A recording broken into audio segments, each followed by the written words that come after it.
We don't give enough flack and enough attention to what the Xbox One era did to Xbox and just Microsoft as a whole.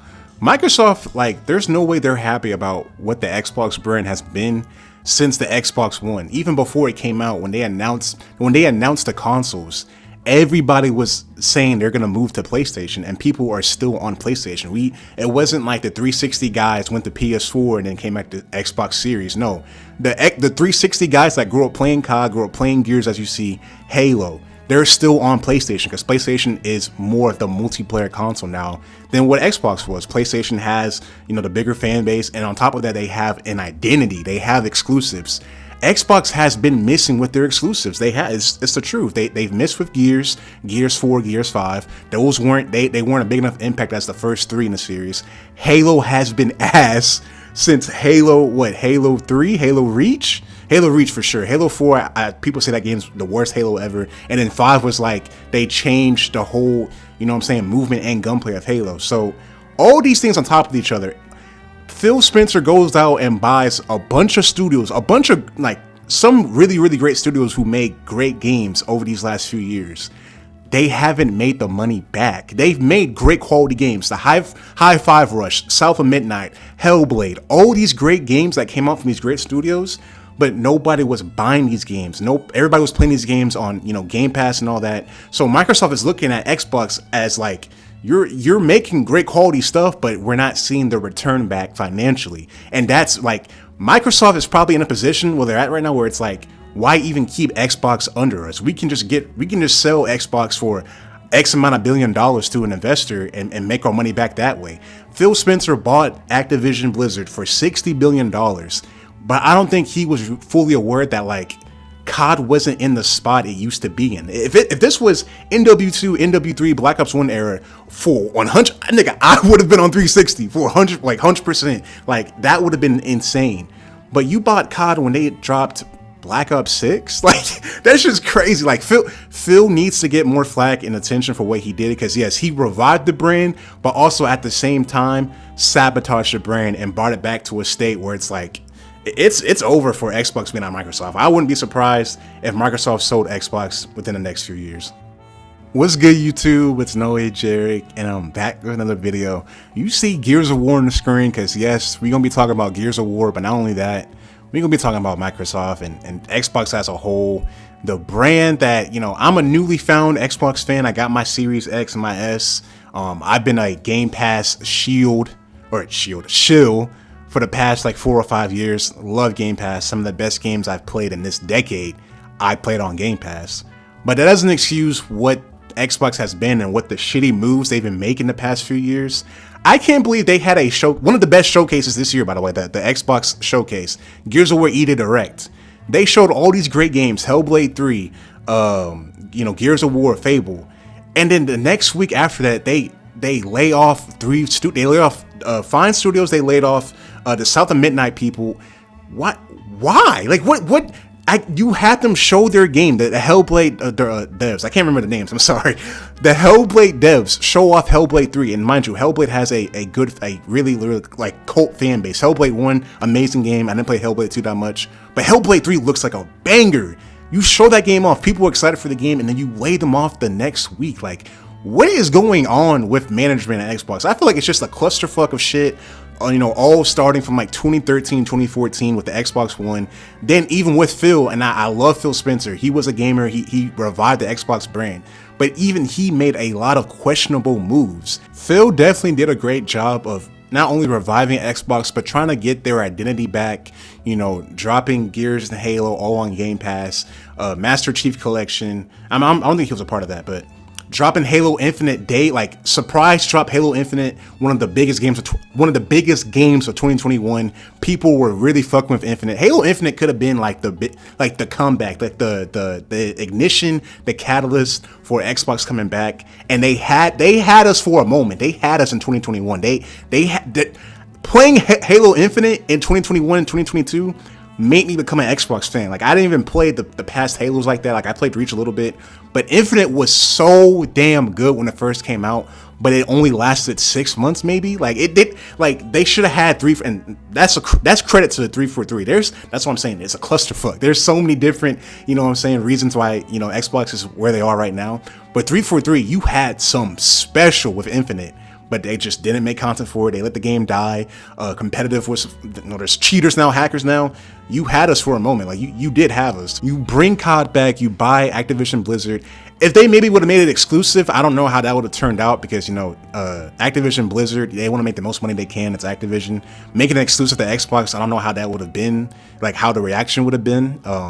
But that could have been something big, but they didn't make it exclusive. They made it, you know what I'm saying? They made it on Game Pass, but I don't think people are going to buy Game Pass for COD. Like, I don't think that was going to be like a thing, especially in this era we live in now. Well, there's so many different games. There's so many different shooters coming out every year. Nobody's going to buy Game Pass strictly to play Call of Duty. You're spending, especially with the price increase. They bought COD, then increased the price to $30 a month. Nobody is buying Call of Duty for $360 a year. That is fucking insane. What's the first thing you think of when you think of, you know, Xbox? You think of Game Pass. Yes, you think of Halo and Gears, but most, like the new gamers, they don't know Halo and Gears. That was 20 years ago. What do you think of when you think of Xbox? You're probably thinking Game Pass. They don't have an identity, a go-to, you know, mainstream game like Sony does with Last of Us, God of War. They have Game Pass. That's not like a physical, like, yeah, you can buy Game Pass, but it's not like a game. It's not a game. It's not God of War. It's not Spider-Man. They don't have an identity, and I think that's a big issue, because in the 360 you had Gears, you had Halo, you had Fable. Now it's like, yeah, Forza maybe. Like, Forza is a great game. I love Forza or Forza Horizon 6, but Xbox never had an identity for the last, like, I would say 5-6 years. It's been mostly Game Pass, and I think, you know, there's been great games, exclusives that came out for Xbox during the Xbox One era. Sunset Overdrive. I didn't play Rise on the Rome, but people like that game. There were some games sprinkled in there. You know, Titanfall 1, I think, was exclusive to Xbox. You had Recore, if anybody played Recore. You had some games, Hellblade. You had some games that were good sprinkled in the era, but like it wasn't anything as big mainstream as when you think of Spider-Man, Last of Us, God of War, Ghost now. Like, Sony keeps pumping out exclusives that people know of and that, like, it has an identity, you know what I'm saying? Xbox never, they tried. I think they tried with, you know, Titanfall. They tried with Ori. I don't think that many people bought Titanfall 1 like that, because people were still, it was still the COD boom. Like COD was still the #1, you know what I'm saying, shooter. But Xbox never had that, like, staple. They didn't have a staple game that you just think of. Like I said, what's the first thing you think of when you think of Xbox? You think of Game Pass. And Game Pass, great service. Not saying it's not. It's an amazing service, but it's not an identity. You know what I'm saying? Xbox One low-key has just been killing the brand, like, really, really slow. It's like stabbing somebody to death and they're just like dying out super, super slow. Like, it's been 13 years since that console came out, and I don't think Xbox has fully recovered, because, like, for one, the marketing and the name changes for Xbox. The Xbox One, the Xbox Series, like, the names are ass. We got to get on Microsoft and Xbox for that. Why did Microsoft? If I was a higher up at Microsoft and I heard you were changing your new console's name is going to be the Xbox One, the Xbox Series, what the fuck are you talking? That's not a name. The PS5, that's a name. PS4, that's a name. Nintendo Switch, a name. Great name. The Xbox One, like, what the fuck? The Xbox One literally doomed Xbox from the start, and I think they haven't fully recovered. Like I said, getting stabbed to death, but you're just dying out super, super slow. They need to, like, have an identity and have better marketing and branding. Like I said, 360 niggas, 360 players were instantly going to switch to the to the PlayStation 4 because of how bad the Xbox One marketing was, and they never, like, it didn't matter if Rise was a good game, if Sunset Overdrive, which is a great game, it didn't matter if those games were good. It was already, like, it was dead on arrival because nobody wanted to get an Xbox One. It was the worst console. Xbox One is one of the worst consoles of all time, respectfully. Like, I'm not saying, like, you know, it's the worst shit ever, but it's on the Ouya. It's not that bad, but it's a really, really bad console. It had a really, really, you know, horrible era. And I know a lot of people think, you know, Asha is going to save Xbox, and I love Asha, but she's also making some questionable moves. I feel like the transition period was really, really weird and really, really, like, I feel like Xbox like and Microsoft were leading us in the dark, like how quickly Phil and Sarah Bond were out of there. Like it was just a message. They didn't have no like, you know, video or nothing. It was just like a tweet. Oh, I'm gone. And that was like, Phil and Sarah Bond have been there for how many years? They revived the brand. Like they're up there in the Xbox, you know, best, you know, hierarchy. You know what I'm saying? They're up there. But the transition period was to Asha was just so damn like quick. It was so damn like I said, they were just leading us in the dark. Like there was no thank you, or well, there was, but like it's a tweet. There was no video. There was no like, you know what I'm saying, tribute. What Phil and Sarah Bond did for Xbox, they revived the brand from this shitty ass era of, you know, an Xbox One. But going to Asha was just so damn like quick. Like it didn't feel right. It didn't feel right the way they had Phil and Sarah leave, because it was just so damn quick. Like, oh, we're gone, and then here's Asha. You know what I'm saying? Like it wasn't a transition. It was just like, oh, a blip, and then we're there. And shout out Asha. She started out hella strong, decreasing the price of Game Pass from 30 to 23. That's a, you know, it's $7, but that's a big change. But it's like you have a great showcase. You announce, and I think I'm telling you right now, Gears of War E-Day will not be exclusive on Xbox for too long. It will be on PlayStation in a year or two. I promise y'all. Gears of, like, I'm pretty sure Gears of War wants to sell as many copies as they want to, and them, like, yeah, Asha, shout out you for pulling the rug and saying, oh yeah, we're gonna be exclusive on Xbox, but it's like that's not gonna last long. Like y'all need to make y'all's money. Like Gears of War, why did I forget the dev team? It's not Epic, but anyways, the devs who make Gears of War, they need to make their money back. We're gonna see how big Gears of War is gonna sell. Like it looks amazing. The gameplay wise, it looks amazing.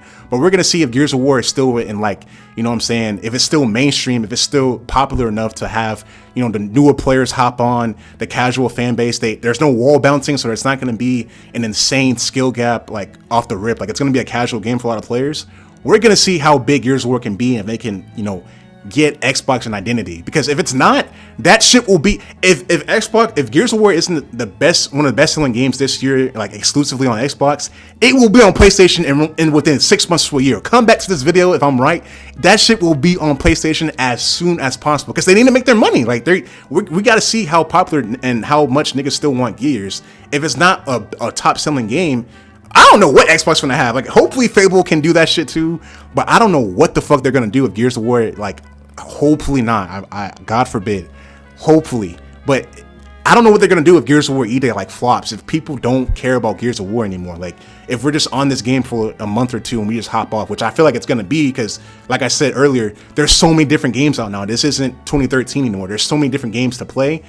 We're gonna see how popular Gears of War E-Day can be, and if it can bring Xbox to the light. This is not saying they're putting all their eggs in one basket and they're baking on Gears of War, but this is the big Xbox game. They had Forza, which did really well, but Forza is also going to come to PlayStation and it's on PC. We're going to see how big Gears of War like can be. And like I said, if it's not, don't be surprised if Microsoft sells Xbox to some no offense, like if they sell Xbox to some Saudi investor. I think Microsoft is not happy with Xbox. Like the last 10 years, they are not happy. Xbox, they just spent $60 billion on Activision Blizzard. Nigga, they have not made that money back. They're probably not even close to making that 60 billion. Wasn't it like 70 billion actually, like in total? Bro, they are not making that money back. But hope you enjoyed the video. Like, comment, subscribe. Appreciate the love and support you have been showing me. Comment down below what y'all think Xbox should do to, you know, not only make Microsoft happy, but make the fan base happy. Like, what can they do to bring, you know, that 360 era back? 360 killed PS3 back in the day. When you were in school, 360 was the console to have. It was the cool kid console. PS3 was on the back burner. But that literally, it shift, like people don't remember the shift. It was a quick ass shift from the PS3 to the PS4 and the 360 to the Xbox One. It was so quick. Everybody remembers the PS4, PS5. Nobody remembers the Xbox One because it was that bad of a stain. And you know what I'm saying? Just a bad hit for Xbox. It was the worst thing that could have happened to them because they had so much momentum from the 360. It would have been PlayStation on a back burner. But I hope you enjoyed the video. Like, comment, subscribe. It's insane, bro. Hopefully Xbox can bounce back and we have more competition. But hope you enjoyed the video. Like, comment, subscribe, and I appreciate y'all.